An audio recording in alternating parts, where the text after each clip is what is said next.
The gate to Black Mesa Training Wing groaned like it didn't want to let her in. Dawn hadn't broken yet.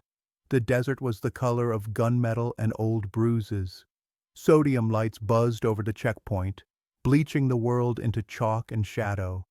A bus coughed to a stop, and the recruits spilled out. Fresh haircuts, fresh swagger, boots hitting asphalt in lockstep.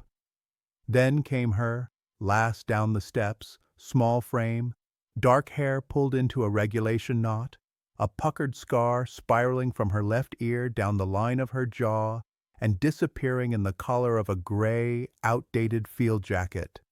"Logistics drop-off is 2 buildings over," someone called from the crowd. A laugh. "Kitchen's that way, ma'am." She didn't answer. She flicked her gaze once toward the voice, then to the flag climbing the mast, then to the door marked "In Processing." Her name tag was plain, Tran, L. No rank stitched. No unit. Just the letter, an initial like a secret. Inside, the in-processing bay smelled like bleach and burnt coffee.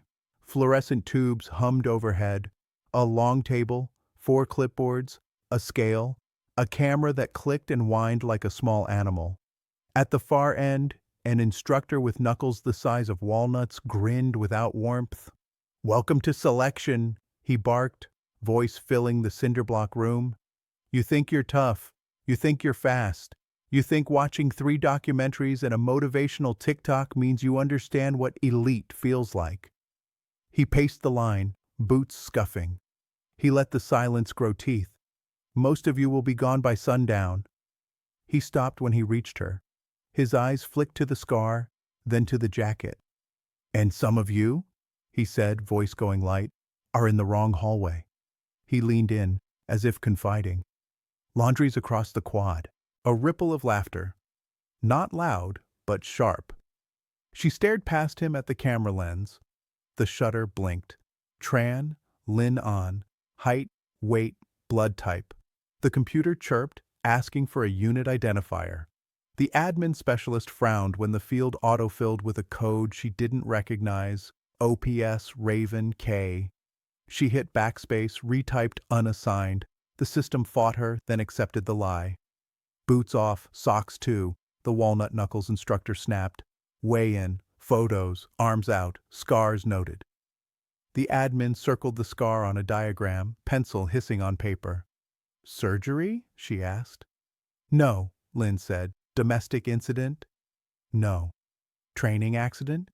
Lynn looked at the pencil tip until the woman's hand drifted away. "No," she said again, and the word was flat as an empty magazine. They issued her a bucket, 2 t-shirts, 2 pairs of socks, 1 PT uniform in a shade of green that recalled hospital light. She changed in a stall with a lock that didn't catch, then filed back out under the humming fluorescence. The instructor stopped in front of her again, eyes narrowing at the scar. "What happened to your face, Tran?"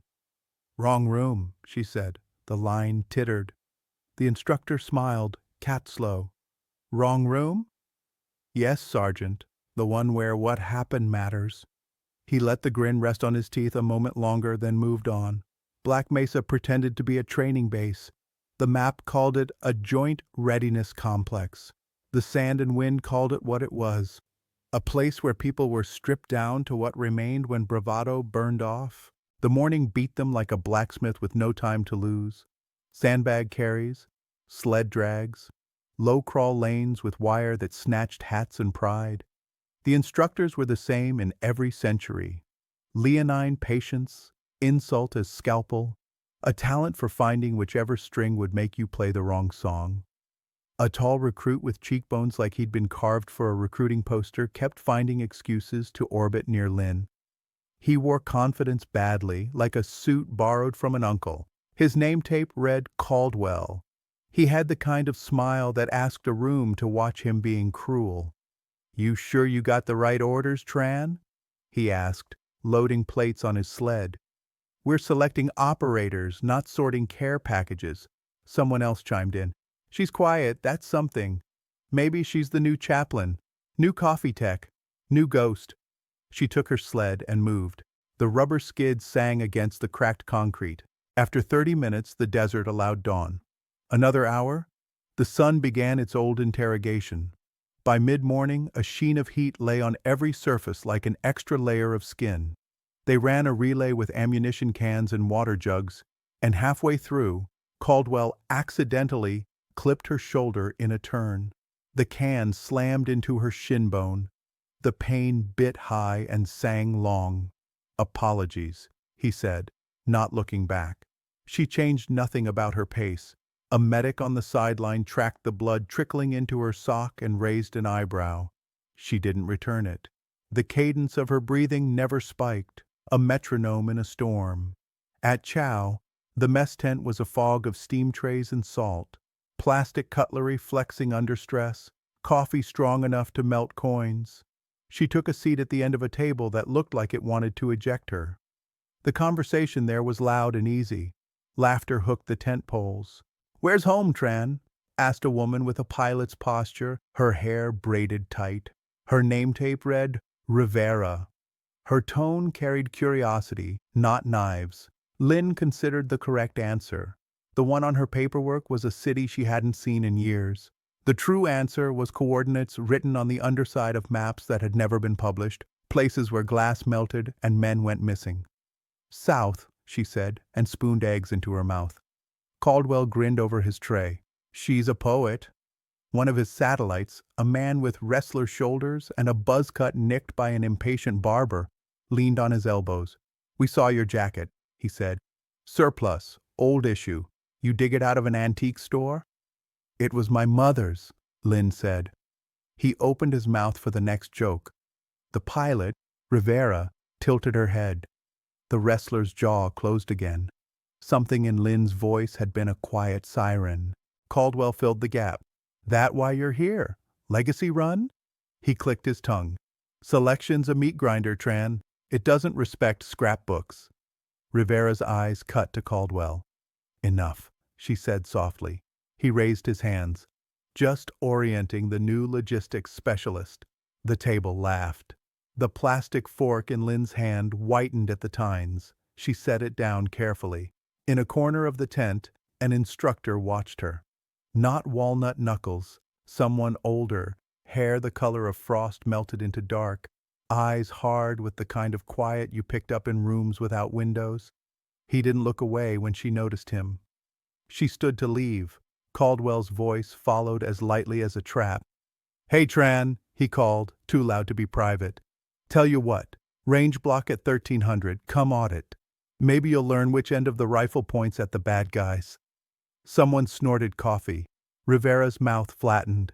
A few tables over, Walnut Knuckles smiled, slow. Lynn looked at Caldwell like he was a photograph on a wall she'd seen too many times. "At 1300, she said. The range was a clean corridor of dust and sun, targets blinking awake under the glare, the scoreboard on the berm still littered with yesterday's bravado. The rifles on the rack were newer than her jacket by many lifetimes. The air smelled like solvent and steel. Walnut Knuckles, Hart read his tape, ran the block. He held up a cartridge between thumb and finger, lecture voice smooth with a decade of repetition. "This is the part some of you think is magic," he said. "It isn't. Magic is what's missing when you miss." He walked them through the mechanics as the sun burned overhead, dissecting stance and breath, and how to make a trigger break feel like the last quiet word in an argument you had already won. Caldwell's group clustered together, laughter like insects. Lynn stood at the end of a line of benches, watching the heat shiver off the barrels. "Tran," Hart said, "you're here to observe." "Yes, Sergeant," she said. "How much observation you need to load a magazine?" Her eyes slid to the rack, the ammo can. Her hands didn't tremble. "Less," she said.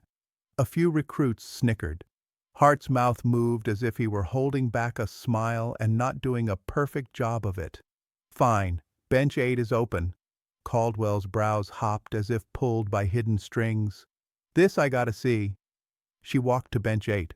The rifle stock was polymer, the kind that looked like the future had been whittled into a shape. She liked wood, the conversation of it, the way it remembered touch. but she set her cheek into the new shoulder of this one like she'd known it all her life. The world narrowed to the lane. 50 meters, gray cardboard men waiting for opinions. On my go, Hart said. 10 rounds, no mulligans. Little generous for a kitchen audit, Caldwell said, loud. Hart didn't acknowledge him. Shooter ready? Lynn's breath climbed the rungs of discipline she had hammered herself. In for 4, hold, out for 6. The numbers losing their numbers and becoming quiet. She saw the target once, then again, then not at all. The aim was now inside her hands. Go. She didn't move. Hart checked his watch. Then the line. Anytime, Tran. He wanted a flinch, a tell. She gave him a soft exhale. No, Caldwell stage whispered. See, the trick is you point the noisy end at the report cracked the lane like a dry branch. The scoreboard bleeped. 10. It wasn't perfect, not yet. It was polite. The group shifted, heads turning as if on a string. Hart's mouth didn't move, but his eyes did. Lynn's next breath left by habit, not decision. The second shot snapped, then the third, fourth, fifth, each one a small, precise end to an argument. The scoreboard found its rhythm, bright digits stacking like a verdict. 10, 10, 10, 10. Caldwell's grin tightened, became a set of teeth. He stood a little straighter. His satellite with the wrestler's shoulders glanced at the scoreboard, then back, then stopped moving altogether. Rivera watched over her sights, lips parted, as if something was walking through her understanding and resetting the furniture. On 9, the wind changed. A small gust flirting across the lane, just enough to nudge the paper by a breath. Lynn's finger paused for the fraction of a heartbeat that lives between impulse and action. She corrected like she was moving a teacup on an already crowded table. 10. Hart had stopped pretending not to watch. Caldwell's laugh tried to restart and failed. Someone 2 benches down whispered, "What the?" She lowered the rifle to rest, not triumphant, not anything. The way you lower a glass after drinking water. 10 for 10. The scoreboard held it up to the sun. Caldwell choked out something that might have been a joke and died of lack of oxygen. Hart walked closer, boots marking out measurements in the dust. He picked up the target. He didn't hold it to the group yet.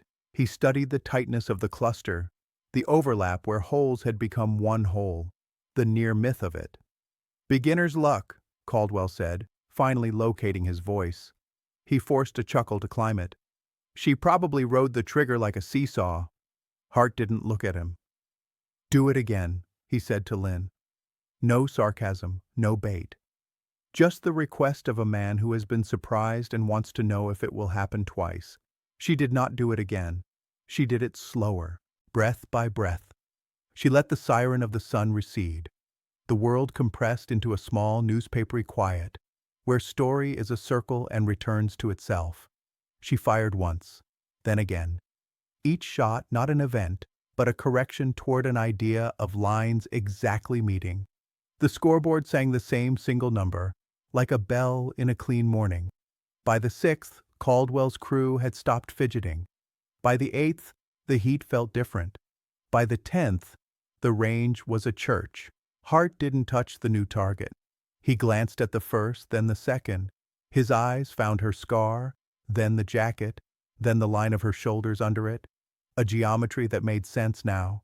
Where'd you learn that? He asked, not a question, but a door. Tran? She tasted the desert in her mouth. Different room, she said. Caldwell spat in the dust, as if that could pull the air back to normal. She got lucky. There's math if you want it, he told the circle of ears that needed him to be right. Wind tick, trigger break can be faked, groupings just flinch management. His gaze locked on her, thin smile returning like a reflex. We'll see how logistics does at night. Hart let silence do a slow lap. There's a night shoot, he confirmed. And there's land nav, and there's a stress test. You all will fail something before Friday. He lifted the target finally, letting the group glimpse the single crater where 10 rounds had chewed into agreement. But this, he added mildly, is not luck. Rivera met Lynn's eyes across the bench. A small salute you give when it matters that it be small. Lynn blinked once. A promise to nothing except the next breath. They broke the line to police brass and cleaned their rifles. Caldwell shouldered by too close, a half-step that registered as challenge. He leaned toward her ear, his voice low enough to be intimate, cruel enough to be public. "You can polish a trick, Tran," he said. "Doesn't make you one of us." She set the rifle down and looked at him only until he stopped filling the moment with himself. "No," she said, and her voice had sand in it and something older. "What makes me one of us is that you think you need to tell me whether I am." He flinched, just a tremor, and then the sun swung forward, bright and pitiless, and the day went on being a day. Afternoon heat turned the tarmac into a mirage mirror. They pushed through the obstacle mile, a mile that was actually two, made of rope and wall and balance and water that smelled like a memory of tar. Lynn moved like a metronome set slightly slower than the music. She never chased. She never fell behind. At the rope wall, Caldwell reached the top and looked down, waiting for her. "Need a hand?" he called. "We can lower a pallet jack." She reached the top without using her knees. The scar along her jaw was slick with sweat, a pale river. Up close, trust fell out of his face, and something raw sat there for a single counted second. He hadn't expected her to be small this close. He hadn't expected to be so tall and not matter. "Don't fall," she said lightly, and swung over. They jumped the water trench. They crawled the wire. The sun tried to have its way. The sun lost. At the end, Hart checked names off a laminated sheet, looked up when Lynn arrived, marked nothing extra beside her name, said nothing, pocketed the pen. He waited until the line thinned. "Tran," he said, quieter. She looked at him. "Who sent you here?" A dragonfly wandered the shade. A generator thrummed. She weighed the exact amount of truth a day could carry. "Orders," she said. He smiled like something had confirmed itself, but he was annoyed about the how. "And the jacket?" "Wrong room," she said, as if it were a joke she'd decided to keep for herself. He nodded to the far side of the yard. "Briefing, 1700. Auditorium 2. Do not be late, do not be early." "Understood." "Good. And Tran?" She paused. "Whatever room you came from," he said. "We don't talk about it here unless I ask." She held his eyes. "Then ask," she said, and walked. He didn't, not yet. Auditorium 2 inhaled them at 1700 and exhaled something smaller at 1713. The commandant's speech had the smooth edge of policy knives. Standards, cohesion, integrity.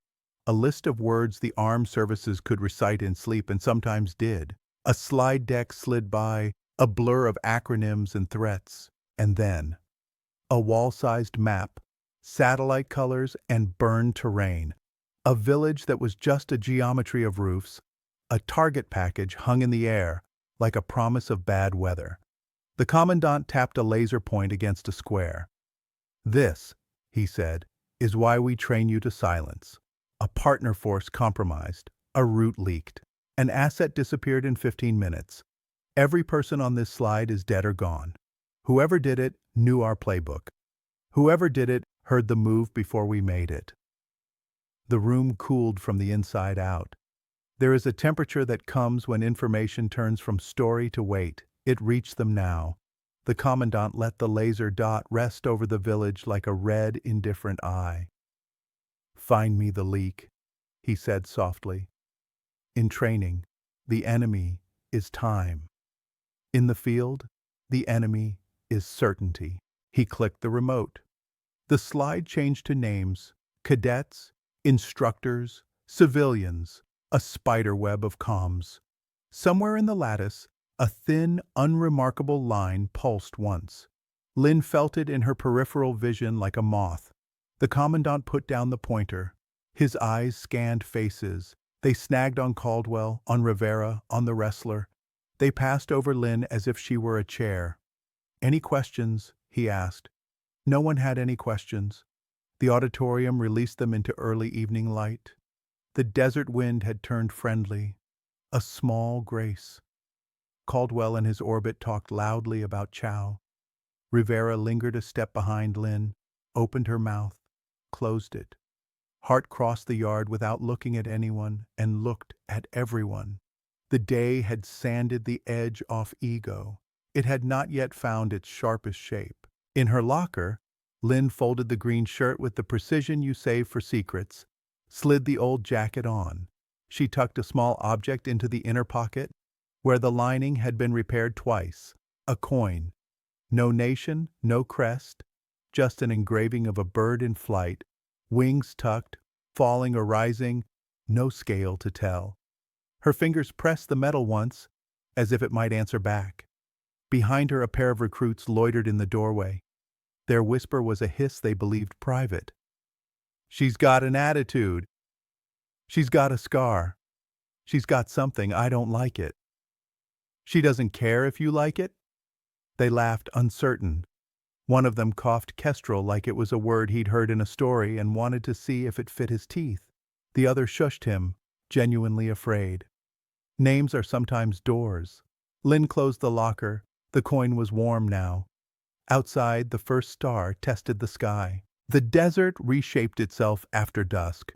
Where daylight had been an interrogator, night turned confidant, quiet, intimate, a place where secrets could talk without moving their lips. The base took a different breath.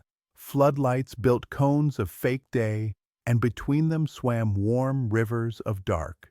Somewhere in the motor pool, a K9 unit barked twice and then remembered its professionalism. At 2100 they formed up for land navigation. The cadre issued red-lensed headlamps, compasses, laminated grid sheets beaded with sweat from 100 other nights. Hart stood in the wash of a light tower, a sunburned saint with a clipboard, and ran through the points. "You will locate 6 markers in 4 hours, he said. "No white light, no talking, no electronic devices. If you think you hear coyotes, you don't. If you think you hear your mother calling you home, hydrate and keep moving. If you get lost, do not get found by me." He let the line chuckle. He did not. "Break into pairs. You pick your partner. The desert picks the lesson." Caldwell pivoted immediately. "Rivera, you and me," he said, like an owner calling a dog. Rivera's eyes made a small decision. She angled her chin toward Lynn. "I'm with Tran," she said. Caldwell's smile didn't change, only the temperature did. "Suit yourself," he said lightly, hitching a thumb to the wrestler satellite. "You're with me, Novak." Novak nodded, blessed to be chosen. He didn't look at Lynn as if that would make not looking a choice.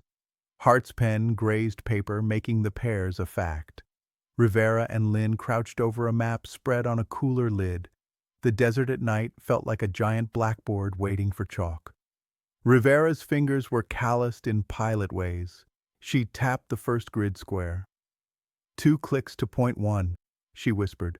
"The wash will try to steal our north." Lynn nodded. She oriented the map with a smoothness that lived somewhere lower than thought. The wind brought the smell of creosote and rubber. A plane scribbled a white question mark across the sky miles up. They stepped into the dark. The first 100 meters were always a fight between your feet and your idea of where your feet should be. The headlamps cut small wounds in the night, enough to know the ground wanted you down. Mesquite clawed at trousers. Gravel marbles rolled under boots. Above, stars recreated old mythologies in a language no one had spoken in centuries. Rivera carried the compass. Lynn carried the rhythm. "Bear 273, Rivera murmured, and Lynn logged it in the small ledger of her lungs. They worked in quiet, letting the sound of their breathing be conversation. The base fell behind, replaced by the milky outline of low hills and the occasional loom of a saguaro, biblical and patient. They found point 1 in the elbow of a dry arroyo, a reflective tag stapled to a stake so small you only saw it when you were already standing on it. Rivera punched the time on the card.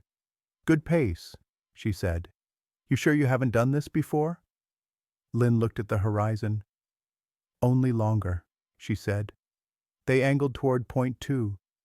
The arroyo widened, tried to pretend it was a path. It wasn't. Arroyos are liars. They promise straight lines and sell you cathedrals of wrong turns. Rivera checked the compass. The wash is pulling us west, she murmured. Then we owe ourselves east, Lynn said. Behind them, faint, voices drifted and clipped off. Caldwell and Novak, laughing too loud for a place that preferred whispers. The sound drew across the scrub like a zipper. Rivera's jaw tightened. He's going to get both of them bit, she said. By what? By night, Rivera said. Point 2 blinked at them from a low saddle between 2 rocks. They punched the card again. Clouds drafted across the Big Dipper. A curtain pulled for a costume change. Lynn tucked the map away.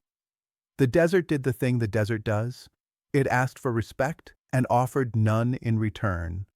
Halfway to point 3, the radio cracked. They weren't supposed to have radios. It was a small, private sound in Lynn's ear. The kind of ghost talk you get when metal remembers it once had work to do. A warbler of static, then a kernel of voice, as if someone were whispering from inside a tin can. Opie. 2. Ridgeline. Delay. Rivera stopped dead. Did you hear? She began, then cut herself off, eyes on Lynn's face. That wasn't us, she said, answering her own question. Lynn's pulse didn't change. No white light, no comms, she said. Heart's rules, quietly recited. But the way she looked at the hills shifted, became a scan for lines of sight, for geometry that turned geography into advantage. The word kestrel flitted through her like a cold bird moving rooms. Training inject, Rivera guessed, forcing her voice into something casual. They test discipline. Maybe, Lynn said. They moved. The desert tightened its belt around the waste of night. A skitter of something small, a tourist in their passage. Point 3 played hard to get until it didn't, winking behind a bush like shy jewelry. Rivera clicked the punch. Halfway, she said. Plenty of time. A flare bled into the sky to the south, a brief orange wound. Both women crouched instinctively. The flare died like any bad idea does when it realizes it is outnumbered. Caldwell? Rivera whispered. Or Hart, Lynn said. They paused in the shadow of a boulder, the map a muted glow under red light. Lynn traced a finger, not on the roots, but on the empty spaces between them. If this were an ambush, she murmured, and you didn't want me to know I was already in the box, where would you put eyes? Rivera studied her. This is training, she said, but it came out more like a wish. Training is rehearsal with sharper pencils, Lynn said. They slipped into the next piece of dark. Point 4 lived on a low, mean ridge that had never written a poem about itself. The air up there moved different, a small permission of breeze. From the crest, the base looked like an off-duty constellation. Caldwell's voice came thin from somewhere to the left. That way, I'm telling you, the map's wrong. Novak answered in a grunt that tried to be agreeable and landed on afraid. Lynn stayed low against the ridgeline. Rivera's hand found her sleeve. They'll see us if we crest, she breathed. They'll see silhouette, Lynn corrected, which is a different friend from shadow. Caldwell's voice swelled, joy at being overheard. Hey, Rivera, bring your charity case. Want to draft off actual leadership? Rivera's mouth twitched. Keep moving, she said. They angled down the lee of the ridge, trading visibility for footing. The sand here had stored the day and now gave it back meanly. It tried to seep through boots, to make toes into coals. The radiating heat made Lynn think of zinc on old rooftops, of cities where the power went and didn't come back, of men who looked at her little like Caldwell looked at her, and then not like that at all. The radio ghost returned. Point foe. Copy. Now. Astern net. Delay group Bravo by Twen. Rivera froze. Lynn placed 2 fingers on her wrist. Go. Rivera's eyes flicked to the bandana at Lynn's throat, the plain, sun-bleached scrap she'd worn all day, the sort of thing you could forget to notice even when it was the only thing you should. Lynn unknotted it, wound it around the radio's small body inside Rivera's pocket like you'd winter a bird. The static softened. Better, Rivera mouthed. They reached point 4 and found more than a tag. The stake's zip tie had been cut and refastened clumsy, twice. The reflector was not the same brand as the others. Its glue smelled new. Rivera frowned. Tampered. Lynn looked at the way sand had been disturbed around the base. Too neat for wind, too messy for care. Moved, she said. Within the last, hour? Within the last jokes, Lynn said, glancing toward where Caldwell's breezy contempt had come from. Rivera's eyes went cool. You think he'd— I think the desert doesn't write names on footprints unless you ask nicely, Lynn said. Time we don't have for please. They ran a bearing to point 5. The angle wanted to pull them across a shallow valley littered with moon-bright stone. Rivera led. Lynn fell a half-step behind, head tilting now and then, as if listening to a music only she could hear. She counted paces and cuts, and the way the headlamp beams at the edge of their vision blinked like eyes testing lids. Halfway across the valley, voices snapped from behind a boulder cluster. Caldwell and Novak, breathy with the grin of boys who had pulled a tablecloth and left dishes miraculously standing. Lost, ladies? Caldwell called softly. It's easy to be good when Hart rigs the lane. Rivera's fist closed. What did you move? She said. Caldwell's grin widened. This is selection. We selected a harder problem. Moving points gets people hurt, Rivera hissed. In war, points move themselves, he whispered back saintly. Novak kept his eyes on the ground. Lynn watched the way Caldwell's shadow lay across the sand, where it thickened, where it broke. She marked where his boot had slipped on a bit of scree and left a crescent. A small, precise anger climbed her spine and draped over her shoulders like a warm debt. You're wasting both our times, Rivera said. Punch your numbers and go. Already punched, Caldwell said, sing-song. We're here for the theater. He flicked his red light to paint them. Little devils. It traveled over Lynn's face, climbed her scar, hovered as if waiting for an answer. She offered none. Caldwell's grin got ugly. What's wrong, Tran? Lose your script? Need a pantry to hide in? Rivera started forward. Lynn's hand touched her elbow. That was enough. They pivoted out of the light. Behind them, Caldwell's chuckle snagged on something and became a noise people make when they are having fun bullying someone. And suddenly a third party, a teacher, a parent, a ghost arrives. The ground moved. It was almost nothing.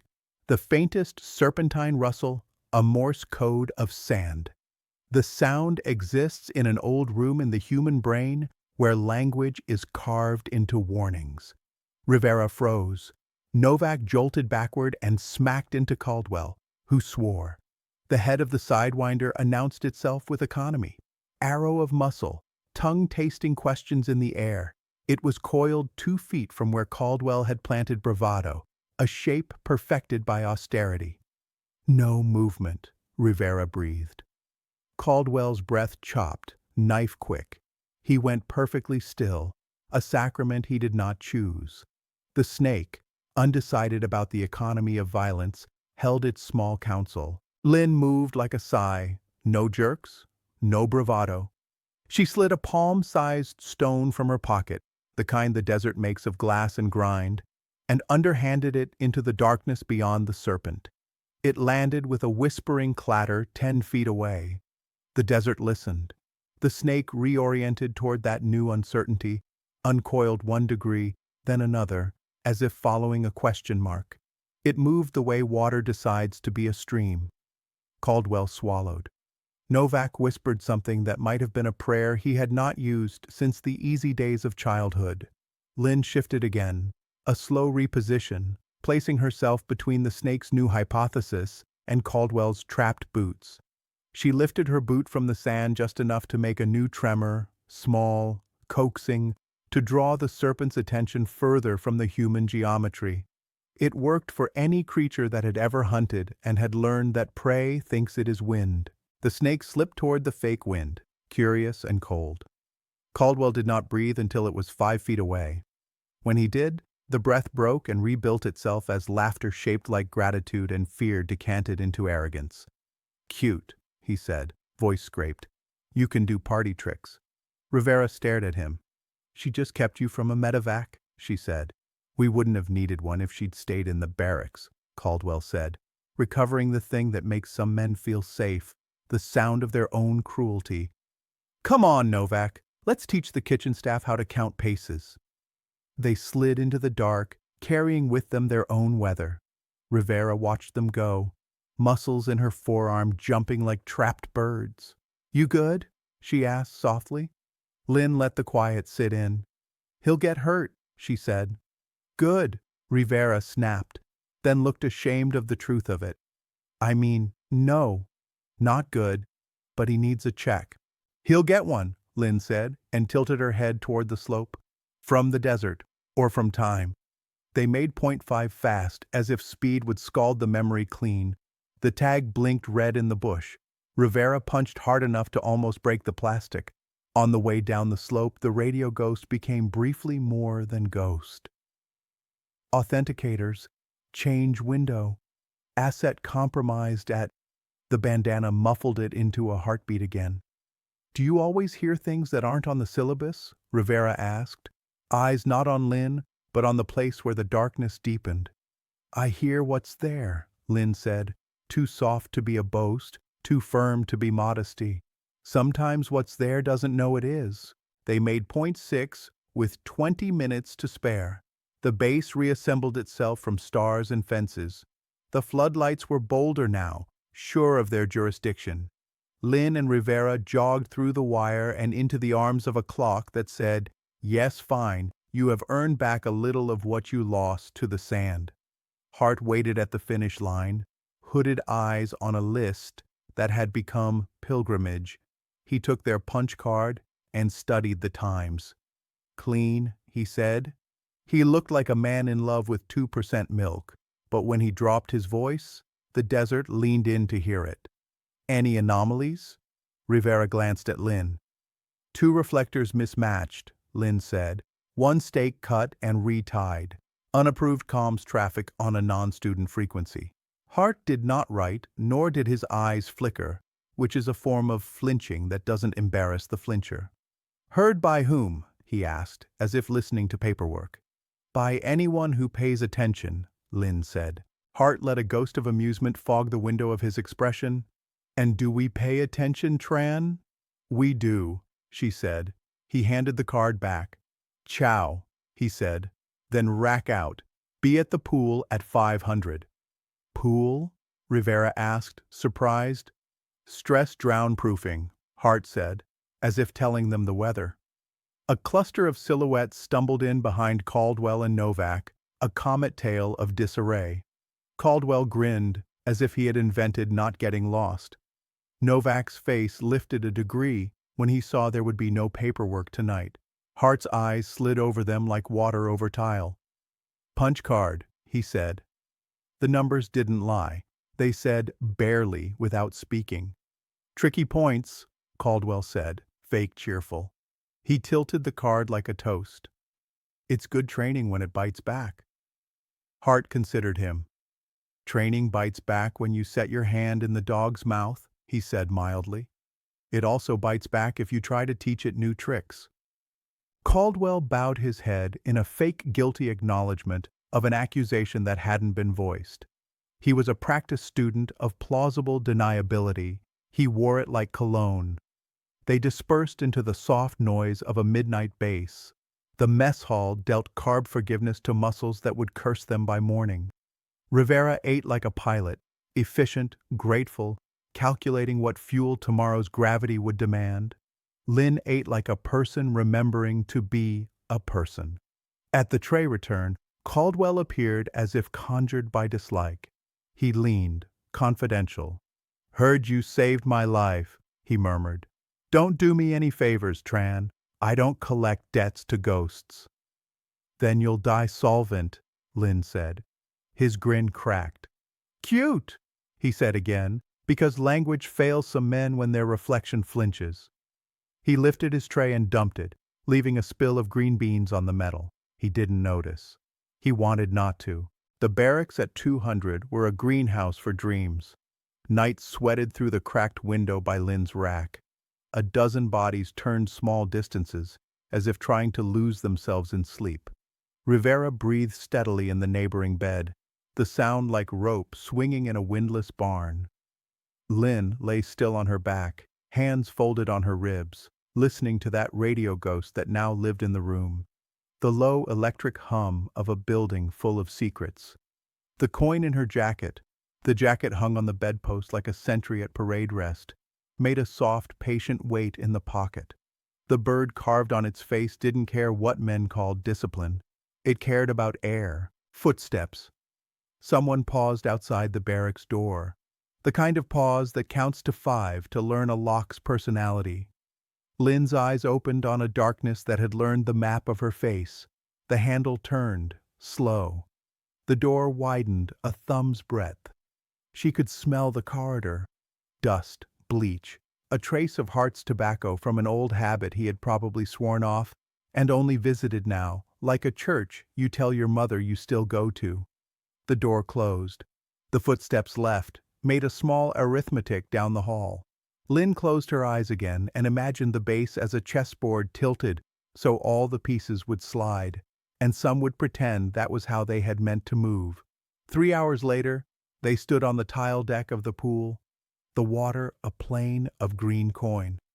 Instructors walked the edge like lifeguards for a different species. Hart's voice bounced off the high ceiling. Found them. Hands behind your back, he said. Feet bound. We're going to see if your lungs know more than your panic. Caldwell smirked. Rivera rolled her shoulders, breaking the last stiffness. Lynn looked at the water, as if reading something in it only she could read. She thought of the word some of the recruits had tried on in the locker room like a stolen jacket. Kestrel, small raptor, hunts by hovering until the world makes a mistake. Into the water, Hart said. Now. They hopped. The surface took them, generous as a lie. Lynn sank, then rose. The bindings bit her ankles with soft insistence. Panic put a hand on the small of her back and asked for a dance. She declined. She let the air in her chest become a raft and a metronome. Around her, bodies thrashed in polite agony. Hart walked like a quiet god. If you can't relax, he said conversationally, the water will make decisions for you. Lynn grinned into the chlorinated dark. Under the surface, the world sounded like radios remembering how to be stormed. She slipped into a float, then into a slow bob. Then she exhaled to sink, to touch bottom with fingertips, to push up, to break the surface without breaking herself. Rivera found a rhythm 3 breaths later. Caldwell thrashed hard, then learned a small humility. Across the pool, an instructor with frost and night hair watched Lynn. Not Hart, the other one, the one whose silence had weight. He didn't write. His eyes burned a solution into a problem he hadn't said out loud. Time, Hart called. They flopped onto tile like seals remembering land. He let them pant, then let his voice harden. Dry off. 10 minutes to formation. We're running a comms drill at the tower. 90 minutes. After that, debrief.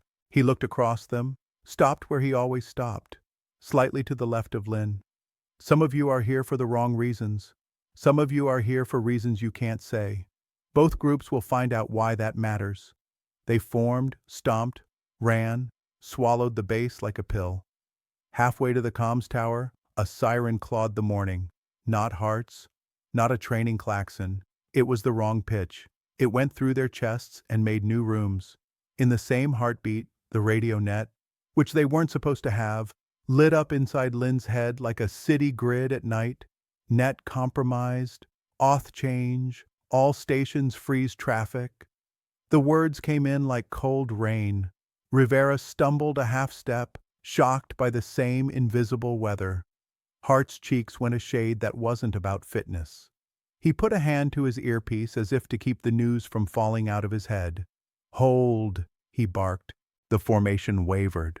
Caldwell looked delighted and frightened in equal measure. Novak tasted metal and didn't know why. Hart looked at Lynn the way men look at a door when they are standing in a burning house and remembering where the hinges are. "Tran," he said, voice perfectly even. "With me."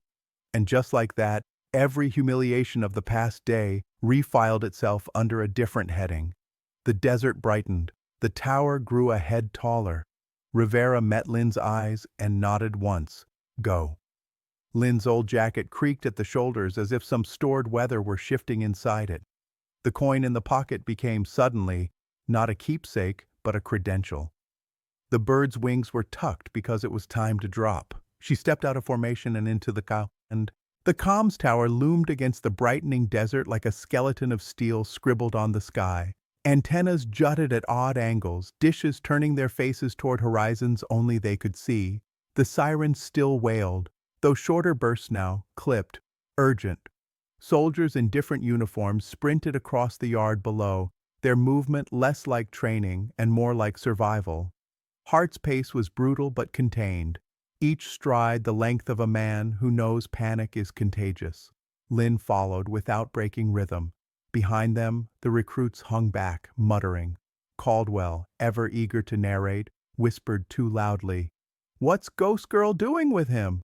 The frost-haired officer, Colonel Varga, Lynn finally recalled, stood at the base of the tower, jaw clenched hard enough to grind stone. He thrust a handset toward Hart. "Traffic spike on the Raven net. Encrypted burst at 0400. Authenticator mismatch. Somebody's in our house." Hart's lips tightened. "Inside the wire?" Varga's silence was the answer. His eyes slid to Lynn. "Her." Hart shook his head. "Not yet." "She's the only one who can," Varga snapped. "Or did you think they sent her here for the chow line?"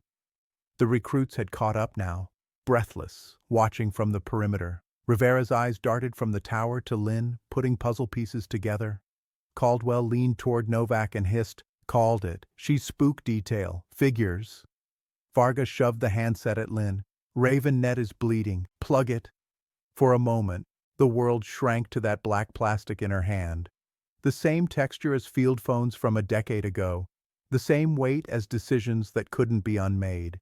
She pressed the earpiece against her head, closed her eyes, and breathed once. The radio static wasn't static anymore. It was a curtain parting. Switch node, delay window, asset compromised at grid. Her scar prickled as if it were a tuning fork. She spoke softly, words nobody on the perimeter could understand. "Authenticate Kilo 7, shift to echo band, freeze handshake at 1900, patch to cold line." The radio stuttered, then obeyed. The hiss flattened. A cleaner channel slid into place, quiet as a blade being sheathed. On the tower, the indicator lights steadied, their frantic blinking slowing to measured pulses. Varga exhaled like he hadn't meant to. Hart's mouth made a line so straight it could have been cut with wire. Around them, the recruits murmured. Rivera stared. Caldwell scoffed loudly, trying to stitch arrogance over disbelief. "What the hell was that?" Rivera whispered. "Not your syllabus," Lynn said. They moved inside the tower.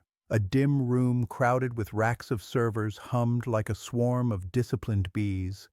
Screens spat out streams of code and bursts of intercepted traffic. Operators hunched over consoles, pale under the glow. One looked up at Lynn, then back at Hart, confusion all over his face. "Who is she?" "No one," Hart said automatically. But the word didn't fit anymore. Lynn stepped closer to the console, eyes scanning the flow. She traced the intrusion like you trace handwriting you almost recognize. A ghostly smile touched her lips. "It's not a breach," she said. "It's a mirror." Varga frowned. "Explain." "They're not stealing. They're reflecting. Every time you transmit, they bounce it back with delay, rewrapped in your own code. You'll trust your own voice until you're already moving wrong." She tapped a sequence on the keyboard, her fingers oddly sure. The flow on screen split into two rivers. One true, one false. To the untrained eye, they were twins. But she pointed to a three-digit variation. That's the stutter. The machine's too perfect. Real voices leave mistakes. The room stilled. Hart's eyes burned into her profile. "You've seen this before?" he said. She nodded once. "Different desert. Different ghosts." Varga folded his arms. "You're orchestral." The recruits outside the glass flinched at the word. Rivera's hand went to her mouth. Caldwell laughed too hard, the kind of laugh that tastes like fear. "Kestrel? That's a bedtime story. A code name for ops that never happened. You're telling me Miss Logistics here is—" The console beeped sharply, cutting him off. A new message bloomed across the screen. Auth failed. Asset lost. Everyone in the room froze. Hart swore softly. "Where?" "Forward operating village, Bravo sector," an operator said, voice breaking. "Advisor team on ground." Rivera's knuckles whitened on the doorframe. Caldwell's grin faltered. Lynn leaned closer. The message shimmered, then fragmented. Underneath, like graffiti beneath paint, another message emerged. "We see you." For the first time all day, the scar along her jaw felt hot. The debrief room was a bunker dressed in drywall. A dozen recruits sat in plastic chairs, sweat drying into salt. Hart stood at the front, arms crossed. Varga lurked like a shadow at his shoulder. The atmosphere was wrong, too sharp, too honest to be training anymore. "This morning was no exercise," Hart said flatly. "Someone tunneled our Raven net. They've been ghosting transmissions for weeks. Selection protocol stays on hold until we know who's clean." Murmurs. Restless. Caldwell raised his hand in mock innocence. "So we're suspects now?" "You're warm bodies in the wrong storm," Hart said. "Don't flatter yourselves." Rivera sat rigid, eyes darting between Hart and Lynn. The others whispered. Words like kestrel hissed and spread, a rumor mutating into belief. Caldwell scoffed loud enough for all to hear. "Still just a scar and a trick shot. You really expect us to buy she's some kind of classified savior?" Hart's gaze cut him down. "Expect nothing. Watch." He nodded at Lynn. The floor seemed to tilt under every pair of eyes turning toward her. She stood slowly, scar catching the fluorescent light. Her voice was low, almost conversational, but every syllable carried weight. "I was never here for selection. I was here because your net was already bleeding before you arrived. My orders were to listen until I heard the cut. Today, I heard it." Caldwell barked a laugh. "So what are you? Hacker? Psychic? Ghost?" Her eyes met his, flat as glass. "I'm the person who knows when your voice isn't yours anymore." Silence, heavy. Then Rivera spoke, voice steady. "You saved that advisor team?" "No," Lynn said quietly. "I was too late, but I won't be next time." The recruits shifted, uncomfortable. Some looked at her with new calculation, some with fear. Caldwell muttered something that didn't land. But the balance had shifted. The weight in the room was hers now. Hart uncrossed his arms, studied her for a beat, then turned to the recruits. "You wanted to know what selection takes. It takes learning that the person you mocked yesterday is the reason you're breathing tomorrow." He dismissed them. Chairs scraped. Caldwell stormed out first, jaw tight. Rivera lingered, giving Lynn a look equal parts awe and question. The others filed past, whispers trailing like smoke. Only when the room was empty did Varga speak. "They'll fear her." "They should," Hart said. Then, softer, "But they'll learn to respect her." Lynn didn't move. She didn't need to. For the first time since stepping off that bus, the room moved around her. That night, under the barracks' dim red lights, Rivera sat on the edge of Lynn's bunk. Her voice was low, private. "Caldwell's already spreading poison, says you staged the whole thing, says you're here to make the rest of us fail." Lynn closed her eyes. "He needs me small. That's how he makes himself big." Rivera leaned closer. "And you? Who do you need to be?" Lynn opened her eyes, and in them was something Rivera hadn't seen before. An edge, sharp enough to split shadow. Exactly what they said I wasn't. Outside, the desert wind picked up, carrying with it the hiss of distant calms, static that sounded almost like wings. Dawn cracked open the desert with a knife of gold. The siren had stopped hours ago, but the weight it left behind clung to every wall, every boot, every unspoken word in Black Mesa. What had been a training camp now felt like a pressure cooker. Eyes followed Lynn through the chow line, some curious, some resentful, some unwilling to admit they had seen something they couldn't explain away. Caldwell's sneer was louder than his words. He leaned on a post outside the mess hall, voice pitched for an audience. "Careful, boys and girls. Don't sit too close to Ghost Girl. She'll read your mind, hack your dreams, maybe even decide if you're worth breakfast." Laughter bubbled, thin, nervous, quickly swallowed. Nobody wanted to be seen laughing too loud. Lynn walked past without looking at him. Rivera flanked her shoulder, glare sharp enough to cut cloth. "He's afraid," she muttered. "He should be," Lynn said quietly. At 0900, Hart called them all to the range. Not for a drill, this time for something that felt like Judgment Day. Targets were set at varying distances, wind cutting sideways. A scoreboard blinked awake. Varga stood in the shade, arms crossed, the way a storm waits for thunder. "This isn't about shooting straight," Hart told them. "This is about shooting under weight. Someone out there thinks they can wear your voice, wear your face, and turn your movements against you. That means you need to learn how to hold when everything else is breaking." He scanned the line, then landed on Lynn. "Tran, you first." A murmur rolled through the recruits. Caldwell's grin looked plastered on. "Oh, perfect. Let's see the magic act." Lynn stepped forward. The rifle was heavier than most realized after 3 days of sweat and attrition, but she shouldered it like an old friend. She didn't rush, didn't glance at Caldwell. She only breathed, long and steady, until the desert itself seemed to exhale with her. "Shooter ready," Hart said. "Yes, Sergeant." The whistle, the crack of fire, the scoreboard lit. 10. Another shot. 10. Wind gusted hard enough to slap flags sideways. She adjusted, fraction of a finger, fraction of a thought, and the scoreboard sang 10 again. 10 shots. 10 perfect answers. The cluster on the target was so tight it looked like one hole. Silence rippled across the line. Not disbelief now, not laughter. Something quieter, heavier, respect clawing its way through pride. Caldwell forced a laugh. "Beginner's luck." Hart cut him off. "Luck doesn't reload, Caldwell." The recruits chuckled, this time not with Caldwell. Rivera grinned openly, pride shining. Even Novak, Caldwell's shadow, looked at Lynn with a different weight in his eyes. Hart raised the target for all to see. "This," he said, "is discipline. This is why you don't judge a soldier by scars or silence or the story you think you know."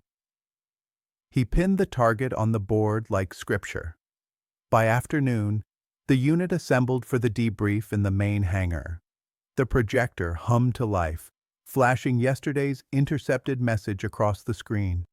"We see you." The recruits shifted uneasily, as if the words themselves could crawl off the wall. Varga's voice was stone, the breaches contained, thanks to Kestrel. He didn't look at Lynn when he said it, but the recruits did. The word was out now. A ghost given flesh. Caldwell muttered, "Fairy tale," under his breath, but it sounded weak. It sounded like he didn't believe himself anymore. Hart scanned the room. "You wanted to know what real selection looks like? It isn't pull-ups. It isn't how loud you shout. It's whether you see the fight before it finds you." Tran did. He let that hang, then added softer, "And some of you laughed at her. Remember that the next time you think you know who belongs here." The silence after was thick. Even Caldwell didn't fill it. That evening, the desert softened with twilight. The recruits gathered outside the barracks, unspoken ritual. Rivera sat beside Lynn on the steps, knees brushing. Novak offered her a canteen without words. Even the ones who hadn't spoken to her before now lingered close, orbiting in quiet acknowledgement. Caldwell approached last. No grin this time. His jaw worked, searching for language. Finally, "You saved me. With that snake. With this." He gestured vaguely toward the day. "I don't like it, but I see it." Lynn studied him, then nodded once. "That's enough." He swallowed, turned, and left. Pride dented, not gone, but dented was a start. Rivera leaned in, voice barely above the wind. "They mocked you. Now they whisper your name like a warning, or maybe a prayer." Lynn looked out at the horizon, scar glowing faint in the dying light. "Either way," she said, "they'll remember it." Above them, the first kestrel of night cut across the sky, wings tucked, hovering, patient, unafraid.